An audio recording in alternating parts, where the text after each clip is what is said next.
maka kita akan berbicara perusahaan dulu.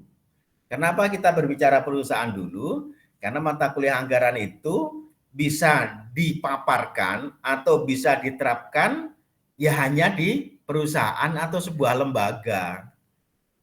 Jadi ilmu budgeting ini hanya bisa dipakai kalau ada tempat. Tempatnya itu apa? Ya sudah pasti perusahaan atau lembaga. Jadi sekali lagi,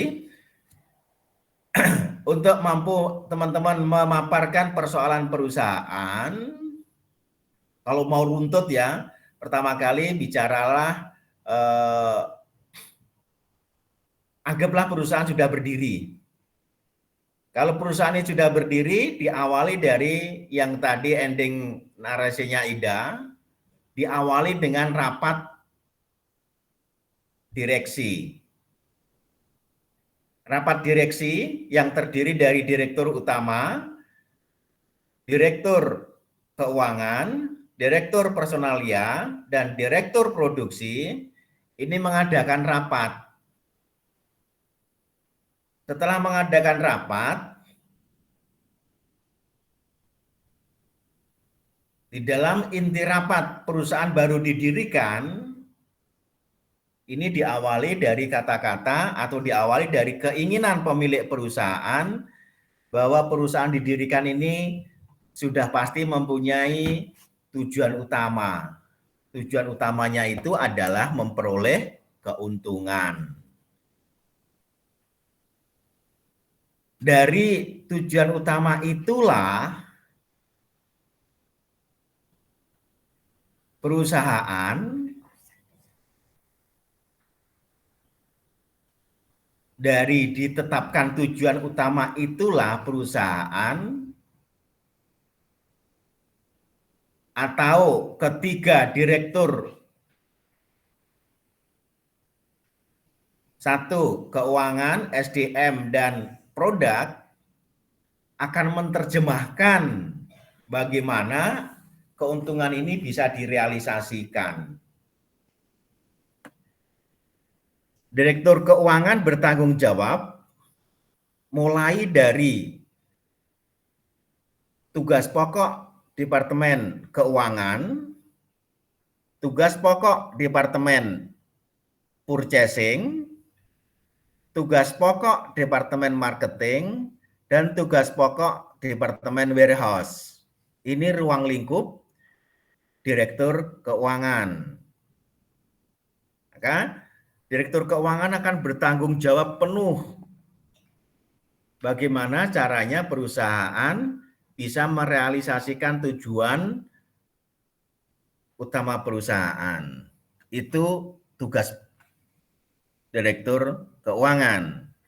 Kalau nanti Anda sudah menjabarkan tugas pokok Direktur Keuangan, Anda akan pindah ke Direktur Personalia. Tugas pokok Direktur Personalia adalah mempersiapkan karyawan-karyawan yang dibutuhkan perusahaan dengan background ilmu yang dibutuhkan. Itu Direktur Personalia mempunyai tugas pokok itu. Jadi sekali lagi tugas pokok Direktur Personalianya adalah mempersiapkan calon-calon karyawan yang akan kita rekrut sesuai kebutuhan perusahaan. Ini tugas pokok Direktur Personalia. Kalau Anda sudah menjabarkan itu, maka penjabaran dalam konteks ketiga adalah Direktur Produksi.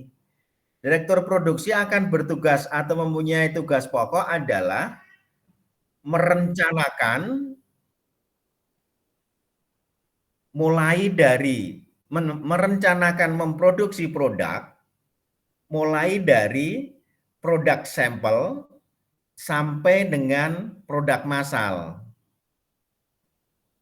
Jadi produk sampel sampai produk massal. Silakan nanti dijabarkan yang dimaksud produk sampel itu seperti apa, produk massal itu seperti apa. Dan ini sudah nanti ilmu yang Anda memaparkan 3 direktur itu ilmu mata kuliah mata kuliah yang pernah Anda ambil itu semuanya berhubungan atau melakukan pekerjaan-pekerjaan berkaitan dengan karyawan perusahaan dan legalitas perusahaan yang ada kaitannya dengan pihak-pihak ekstern luar perusahaan. Silakan nanti dinarasikan sejauh mana Anda memahami itu. Nanti saya tambah-tambahin, contohnya kayak Umi tadi, tambahkan ini tambahkan ini. Jadi nanti saya Umi ngomong saya pancing, tambah ini ya. Sehingga nanti kalau katakanlah Umi itu lupa, kan ingat, oh masuk sini baru nanti terocos lagi gitu loh ya. Itu tugas saya, caranya membantu teman-teman punya kemampuan narasi yang baik. Misalnya Anda macet di dalam menarasikan, saya masukkan poin-poin yang harus dibahas itu. Seperti yang tadi Umi lalui. Setelah direktur personalia Anda paparkan, yang terakhir adalah direktur produksi. Direktur produksi itu tugas pokoknya hanya merancang produk yang diawali dari produk sampel menjadi produk massal. Secara departemen, di sana mulai dari PPIC sampai line produksi toh. Itu yang itu pemahaman akademis yang harus teman-teman milikin di dalam menjalankan perusahaan. Nah, kalau pemahaman akademis itu sudah Anda paparkan, artinya Anda memimpin rapat berempat, Anda selaku direktur utama dan 3 direktur yang Anda miliki, Anda akan membicarakan bagaimana kita akan memulai perusahaan atau bagaimana kita akan menerjemahkan tujuan perusahaan ini agar benar-benar mampu diraih perusahaan. Nah, untuk menjawab itu, slogan yang saya berikan ke teman-teman, lewat mata kuliah budgeting atau penganggaran, kita akan mampu mengelola perusahaan secara baik. Kenapa? Karena semua kegiatan yang ada di direktur keuangan, direktur personalia, dan direktur produksi direncanakan secara matang lewat pemikiran budgeting, lewat pemikiran penganggaran.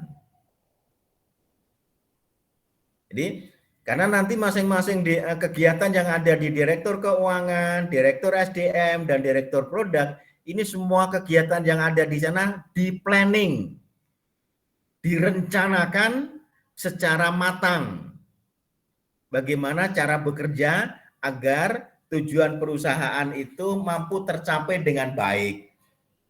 Nah, untuk menjawab itu, ya mau nggak mau, cara berpikirnya semuanya mengarah pola pikir penganggaran.